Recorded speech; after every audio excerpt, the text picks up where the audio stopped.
There's a quiet shift that many women notice in midlife. It's not dramatic, it's not obvious to anybody else, but it's unmistakable when you feel it. Tasks start to stretch. Things that used to take you 20 minutes now take 40. Not because you don't understand them, and not because you're suddenly incapable, but because something in the process just feels slower. Heavier to enter, easier to fall out of. You sit down to start, you open the document, you begin, and then something small interrupts you. A message, a thought, a quick check of something else. Then you turn back to the task.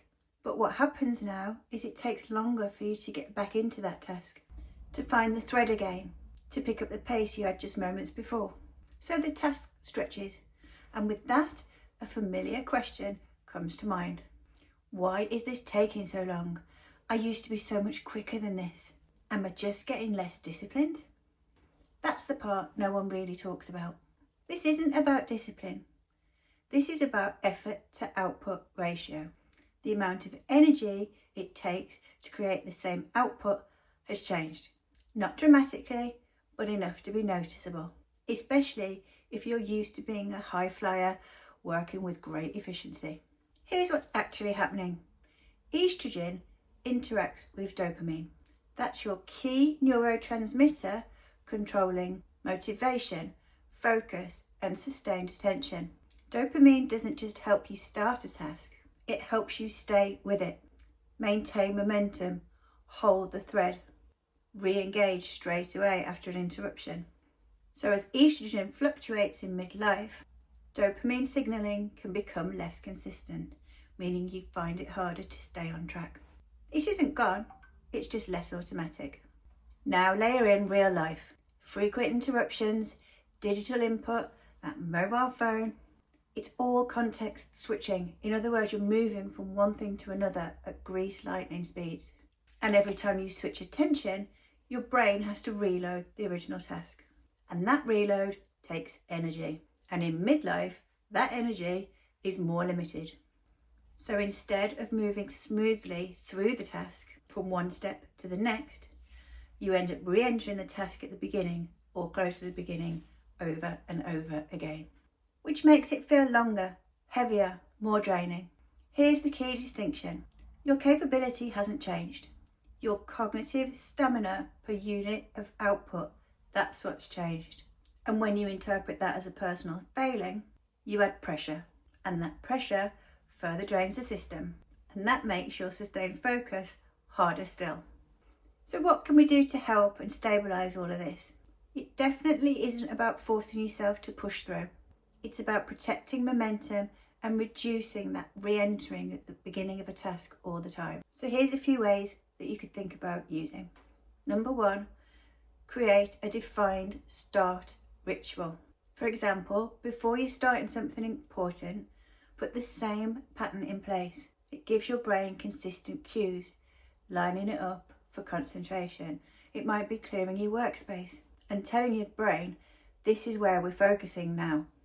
Our brains respond really, really well to repetition and to cues like this, so it will know that you're entering an area of focus. Number two, make re-entering easier than starting from scratch. And how are we going to do that? Here's how. Before you step away from the task, leave yourself a visible marker. A note to yourself where you left off and what the next step is. Or highlight a section on a screen. It reduces the energy required to get back in because you can more effectively start where you left off rather than having to go back and remember what you've done already.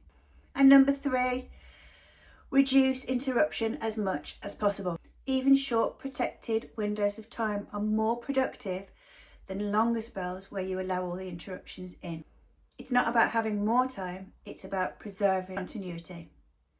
So turn your phone off or silence it and turn it upside down. And any other interruptions that you can think might come your way, just turn them off. Set a timer for 20 minutes, 30 minutes. My personal favourite is 42 minutes.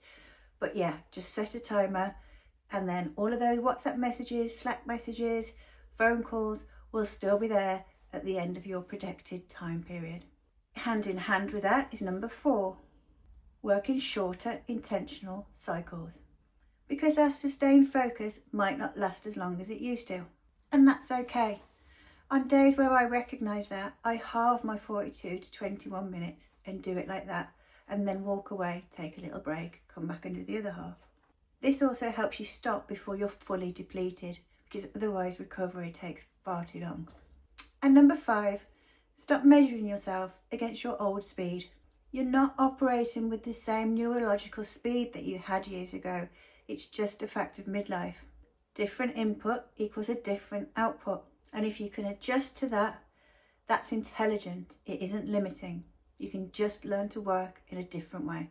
And maybe most importantly to remember, you're not becoming less effective. You're working with a system and a body that now requires more energy management. That's not a decline, it's an adaptation. I've recently completed my menopause coaching qualification, and I'm busy creating a brand new course, especially for women approaching midlife. It's called Capacity, and it's focused on looking at menopause as a whole body and mind transition rather than a series of symptoms. Of course, I'll be dealing with the symptoms, but it's the whole picture that I'm looking at.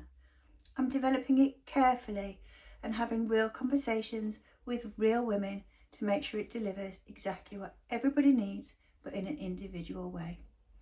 There's nothing to buy right now, and there's no pressure, but if that sounds like something that might be relevant for you in a few weeks' time, you're very welcome to join my waitlist, which is again very gentle, no pressure, just some information as and when it's available. There's a link to that waitlist right below where you're watching this video. And if that's not for you, that's fine too.